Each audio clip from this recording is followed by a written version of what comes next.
ఈరోజు ప్రభువుని అడుగుదాం. ప్రభువా, ప్రార్థనకు నేను అలవాటు పడాలి, నేను స్తుతించటంలో నేను అలవాటు పడాలి, నీతో మాట్లాడుకోవడంలో ఎక్కువ సమయం గడపాలి, యథార్థంగా జీవించడానికి నేను అలవాటు పడాలి. కానీ ఈ సంవత్సరంలో పాపిష్టి వాటికి నేను అలవాటు పడిపోయాను, సమయాన్ని పాడు చేసే వాటికి అలవాటు పడిపోయాను, నా కళ్ళను పాడు చేసే వాటికి అలవాటు పడిపోయాను, నా నోటిని పాడు చేసే వాటికి అలవాటు పడిపోయాను, నా శరీరాన్ని అపవిత్రపరిచే వాటికి నేను అలవాటు పడిపోయాను. నన్ను క్షమించు నాయన, నన్ను మన్నించు ప్రభువా. వేటితో అయితే ఎక్కువ సమయం గడుపుతున్నానో వాటి నా దగ్గర నుంచి దూరం చేయి నాయన.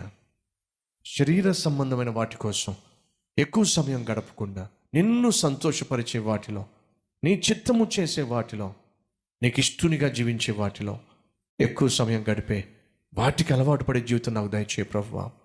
వేటికి ఈ సంవత్సరం నువ్వు బానిసగా జీవించావు, వేటికి ఈ సంవత్సరం నువ్వు లోబడిపోయావు. అది చేయకుండా ఉండలేవు, అనుకున్నది నువ్వు చేయకుండా ఉండలేవు.